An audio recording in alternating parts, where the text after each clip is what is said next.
Si je vous disais que l'avenir de l'intelligence artificielle ne se joue ni à la Silicon Valley, ni en Europe, et que le troisième meilleur LLM, comme ChatGPT, est totalement gratuit. Aujourd'hui, je vais vous démontrer pourquoi l'empire du milieu est sur le point de dominer l'IA et en quoi DeepSeek 3 est au cœur de cette révolution. Alors installez-vous confortablement, prenez votre boisson préférée et laissez-moi vous révéler les enjeux de ce début d'année 2025. Restez bien jusqu'à la fin, je mettrai DeepSeek 3 face à ses principaux concurrents et vous allez être choqués des résultats. Bon, je vais être honnête avec vous, sur les comparatifs que j'ai fait en fin de vidéo, il y a des choses qui sont très troublantes entre DeepSeek et ChatGPT notamment. Donc bon, je vous laisse la surprise pour la fin. Du coup, avant toute chose, je vais vous présenter DeepSeek. DeepSeek, ça a été fondé, DeepSeek V3 a été créé par l'entreprise DeepSeek, qui a été, elle, fondée en 2023. Donc on est sur une entreprise très jeune, et évidemment une entreprise chinoise, d'où le titre de cette vidéo. Et vous allez voir qu'en un an, ils ont fait des choses incroyables, et qu'aujourd'hui, un DeepSeek V3 est largement, voire supérieur à un ChatGPT 4o qu'on utilise tous pour la plupart quand on est sur le modèle ChatGPT. Enfin en tout cas, moi, à titre personnel, j'utilise pas le O1 Preview à chaque fois, enfin même quasiment jamais, je suis tout le temps en 4o. Donc c'est vraiment une alternative qui va être intéressante, surtout que c'est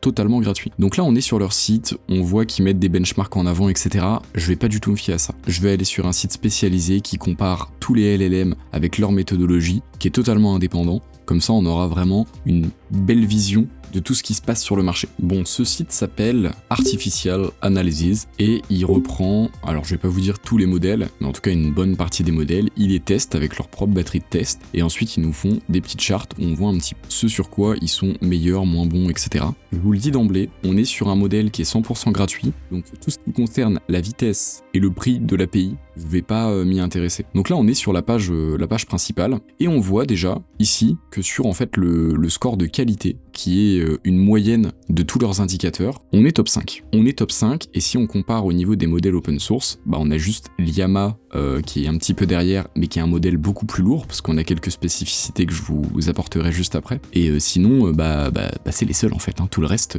c'est du payant. Donc je trouve que c'est une très belle performance. Là on voit au niveau de la vitesse qu'il est pas bon. Il est pas bon au niveau de la vitesse, en fait ça se compte en tokens par seconde. Alors pour rappel un token ça dépend des langues. Typiquement en français c'est peut-être à peu près 2 tokens pour un mot, en anglais c'est un peu moins. Un token c'est pas une lettre, mais là du coup on le voit même pas dans les charts, donc évidemment la vitesse ça va pas être son point fort, mais en tout cas moi je préfère qu'il me donne un contenu pertinent plutôt qu'il me réponde super vite. Et là on voit le prix. Alors le prix, c'est pareil, on le voit pas dans cette charte là, donc ça veut dire que le prix est vraiment pas cher. Et si je vous donne un petit point de comparaison, on va prendre par exemple un petit ChatGPT 4o, qui est un bon modèle, qui a un prix de 0,3, donc on pourrait se dire ok, c'est pas trop mal, sauf que si on compare avec cet indice de qualité globale, on voit que 4o, il est juste ici, et il a un score global de 73, ce qui est pas incroyable, et surtout vu qu'on voit pas le prix de DeepSeek 3 de l'autre côté, ça veut dire qu'il est beaucoup moins cher, donc typiquement, on va voir un petit peu dans nos tests après, mais à modèle équivalent, je préfère prendre un modèle qui me coûte moins cher. Avant qu'on aille plus loin et que je vous présente les différentes méthodes de benchmarking qui sont utilisées par ce site, faut que je vous parle du MOE. MOE, c'est pour Mixture of Experts,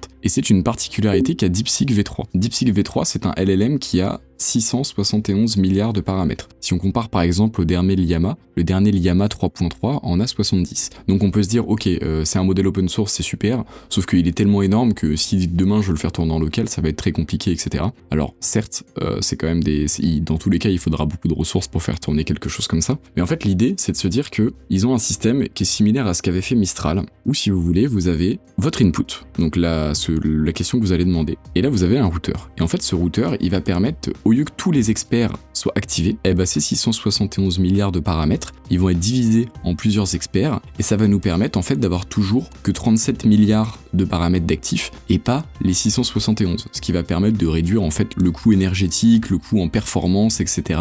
du modèle. Et du coup, c'est quelque chose qui est très bien, dans la mesure où cet algorithme est bien entraîné. Parce que évidemment, si le routeur vous emmène pas vers les bons experts, l'output sera mauvais. Je vous ai listé rapidement 2 avantages et 2 inconvénients que j'ai trouvés. Donc le premier, c'est l'efficacité. Donc effectivement, le coût d'inférence va être réduit. Et le deuxième, c'est la scalabilité. Ça permet effectivement de gérer des modèles qui sont un petit peu plus gros. Cependant, il y a aussi des inconvénients qui vont avec cette méthode. La première, c'est la complexité de l'entraînement. Tout à l'heure, je vous ai parlé du routeur. Le routeur, c'est un algorithme. Si cet algorithme est mal entraîné, mal configuré, etc., on va avoir des problèmes alors que le reste peut rester bon. Donc c'est quand même même une charge de travail en plus. Et la deuxième, c'est la charge mémoire, parce qu'effectivement, on a des coûts d'inférence qui sont moins élevés parce qu'on utilise par exemple que 2 experts sur les 10, mais dans tous les cas, ces experts, ils doivent être chargés, donc la mémoire totale va quand même être bien amochée. On peut pas faire des modèles à 100 000 milliards de paramètres en se basant juste sur le MOE. Donc maintenant que vous avez tout compris un petit peu au système des MOE qui était aussi utilisé par Mistral notamment, on va aller voir un petit peu les différentes mesures qui permettent d'avoir en fait cet indice de qualité qu'on voit juste ici. Donc la première chose, c'est Artificial Analysis Quality Index. Donc c'est exactement ce qu'on avait tout en haut de la page. Donc en fait, ça va être la moyenne de tous les indicateurs, du coup des 4 indicateurs en l'occurrence. Alors on va en voir plus, mais en tout cas c'est ces 4 là qui seront pris en compte. Donc les 4 prochains qu'on va voir, on va donner des scores à chaque modèle avec des batteries de test, et ensuite on va faire une moyenne de ces 4 notes, et ça nous donnera effectivement notre Quality Index. Ok, donc le premier de ces 4 indicateurs, c'est Reasoning and Knowledge. Donc MMLU, c'est pour Massive Multitask Language Understanding. Donc simplement ici, l'idée, ça va être d'évaluer la compréhension du langage et la culture générale sur un nombre de domaines très variés. Et vous voyez que DeepSeek s'en sort, mais extrêmement bien. Là, on a l'IAMA 3.1 qui est meilleur entre guillemets sur le papier, mais il a un nombre de paramètres qui est quand même relativement très important. Et on voit ici que DeepSeek, il est devant ChatGPT 4o, qui est que la plupart des personnes qui utilisent ChatGPT utilisent tout le temps. Donc c'est quand même quelque chose à prendre en compte. Alors la différence n'est pas énorme, mais il est quand même au-dessus, alors qu'on est sur quelque chose de 100% gratos. Alors maintenant, le Scientific Reasoning and Knowledge. Donc ici, on va évaluer le raisonnement scientifique basé sur des connaissances théoriques et un petit peu à quel point on peut aller loin avec ces modèles. Encore une fois, on est super bien placé, on est 6ème. Alors on a du O1 Preview qui est au-dessus, et en même temps, c'est comme ça que ChatGPT le vendait. Donc c'est plutôt une bonne nouvelle qu'il soit au-dessus. Et d'ailleurs, vous voyez qu'il est au-dessus quasiment partout d'ailleurs O1 Preview, hein. Mais le prix de O1 Preview par rapport...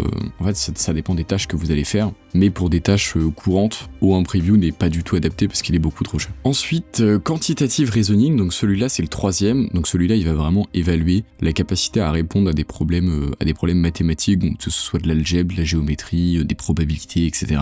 Je vous fais pas le dessin, il est encore très bien placé. Et de toute façon, il est souvent 5ème. L'index global est 5ème, donc il n'y a pas de grosse surprise à ce niveau-là. Et moi, ce que je veux surtout vous montrer, c'est un petit peu la différence par rapport aux autres. Là, vous voyez qu'on met quand même 6% à ChatGPT. Moi, je trouve ça assez fou quand même, parce que je le rappelle, hein, ils sont sur 1 an de développement. L'entreprise a été lancée en 2023. Je trouve ça assez colossal. Ensuite, le prochain qu'on va voir, c'est Coding.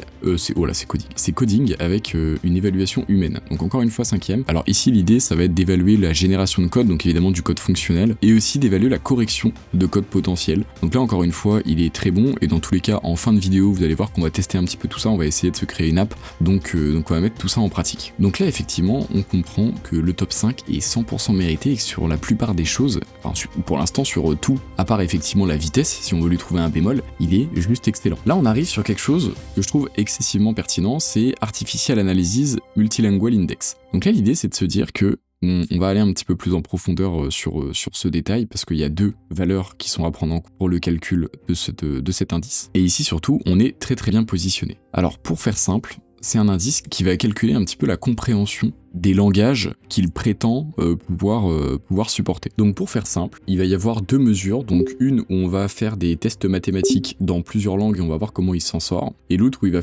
poser des questions, donc juste du texte un petit peu standard en input, et on va voir comment il s'en sort. Et il y a quelque chose qui est super bien sur ce site. Vous allez ici, vous allez sur votre langage, donc on va dire par exemple que je parle allemand, et en fait là vous allez avoir le modèle qui est le plus optimisé pour votre langue, ou en tout cas qui comprend mieux et qui fait le moins d'erreurs par rapport à votre langue. Donc nous ici, si on va sur le français, on voit que c'est pas du tout de ChatGPT. Bon alors, je vous dis pas du tout, on n'est pas non plus à des écarts pharaoniques, hein. Mais par contre, ce qu'on peut quand même voir, c'est qu'au global, quel que soit le langage, Claude Sonnet, il a l'air quand même d'être toujours premier. Là vous voyez, il y a le truc juste en dessous, là, il y a les charts. Claude Sonnet est tout le temps premier. Donc effectivement, c'est quand même quelque chose à prendre en compte et à tester, surtout si vous lui parlez en français. Parce que si vous parlez tout le temps en anglais, etc., vous allez sur English. De toute façon, les plus gros datasets sont en anglais, donc vous aurez pas trop de questions à vous poser. En revanche, pour du français, je pense que ça peut être beaucoup plus intéressant de se poser des questions. Et encore une fois, on voit que DeepSeek est super bien positionné.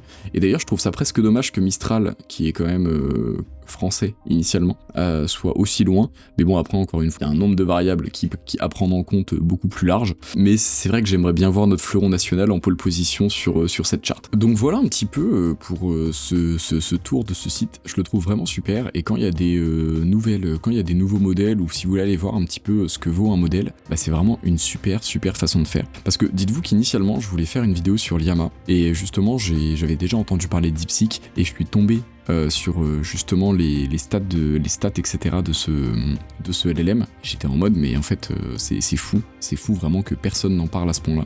Donc je tenais à rétablir un petit peu l'ordre des choses. Bon, on se retrouve tout de suite pour les comparatifs entre les différents modèles. Donc on va faire 2 tests. Le premier, ça va être avec une question technique un petit peu spécifique, voir un petit peu ce qu'on a comme réponse. Et pour ce faire, on va le tester sur DeepSeek. Vous avez juste à vous rendre sur le site de DeepSeek, vous mettez Start Now, et là il va vous faire une interface quasiment similaire à celle de ChatGPT. Vous vous inscrivez, c'est 100% gratuit. Et on va le faire aussi sur ChatGPT. Donc ChatGPT c'est ici, donc on va faire DeepSeek 3, ChatGPT 4o, et on va aussi faire Llama. Alors Llama, normalement, je l'ai déjà ouvert ici. Donc avec Raycast, on y a accès gratuitement. Si vous ne connaissez pas Raycast, qui permet d'avoir accès justement à ce genre de modèle, je vous mets la vidéo de présentation juste ici. Et on va poser aux 3 exactement la même question.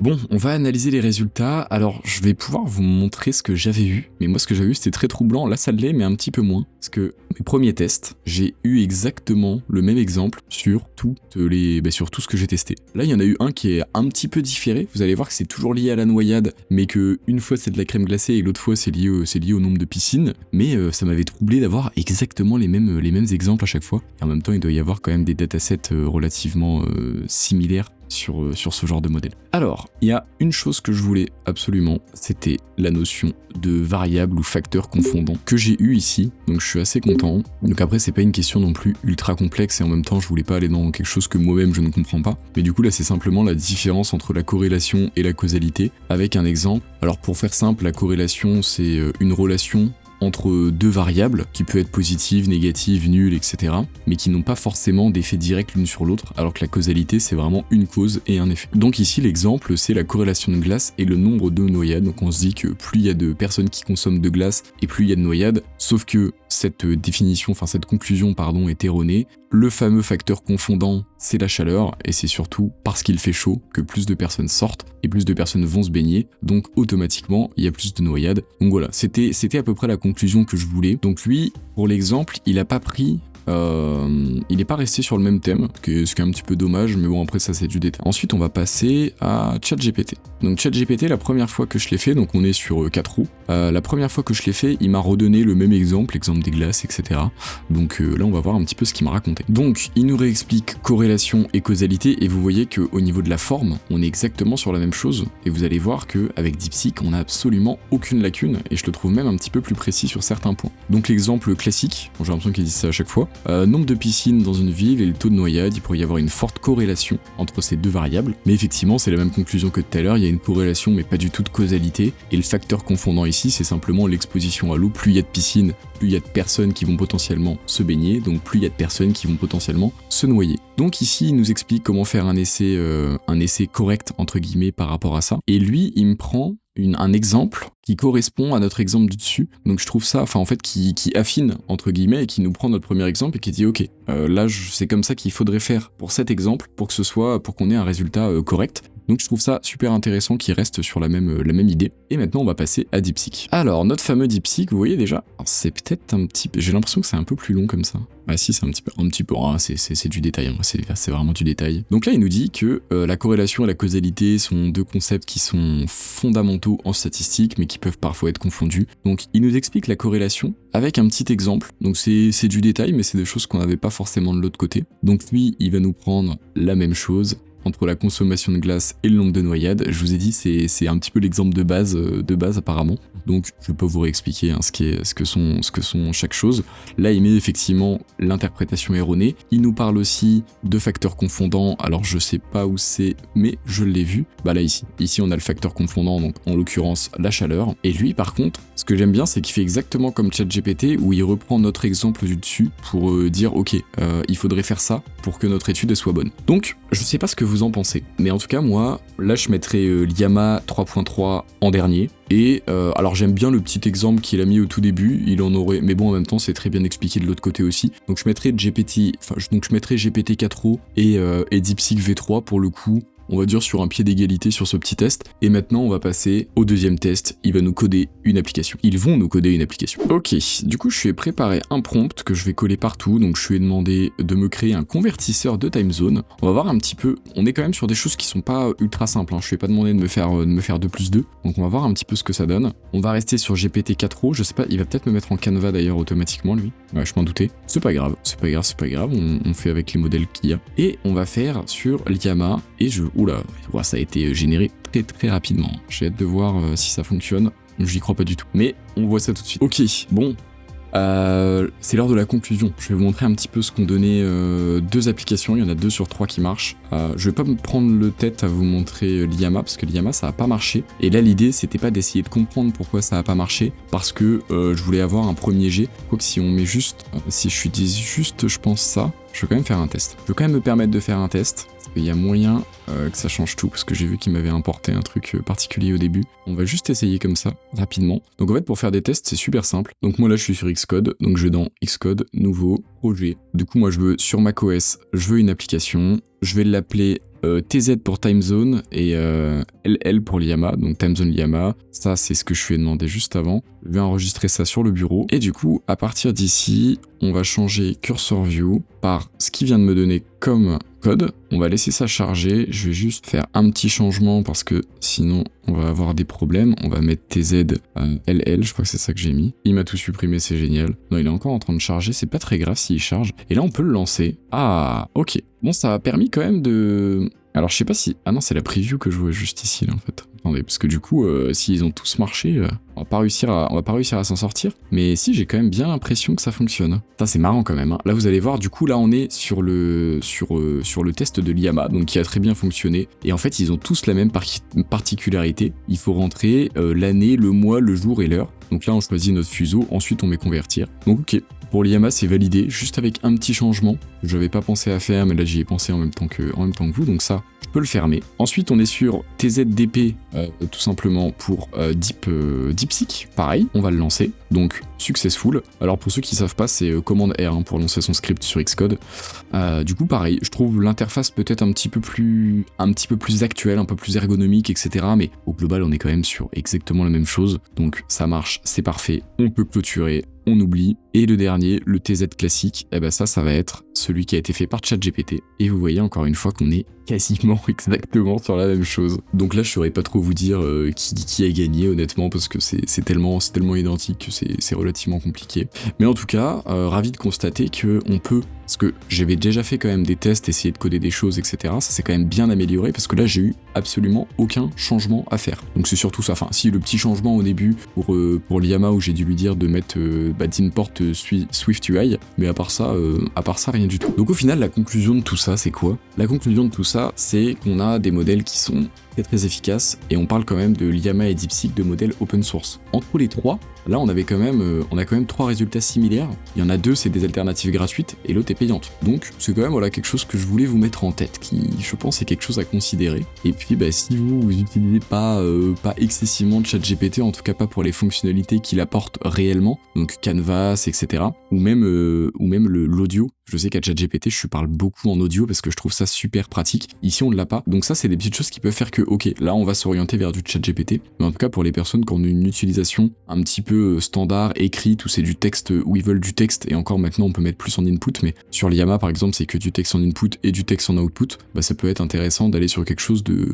J'allais dire beaucoup moins cher, c'est même pas beaucoup moins cher, c'est gratuit. Donc voilà, j'espère que cette vidéo vous aura plu. Je vous mets tous les liens qui pourraient vous intéresser dans la description, notamment le lien de la vidéo Raycast qui vous permet d'avoir Llama en fait directement sur votre ordinateur, donc ce que je vous ai montré juste ici. Moi je vous souhaite une excellente fin de semaine et je vous dis à la semaine prochaine, ciao.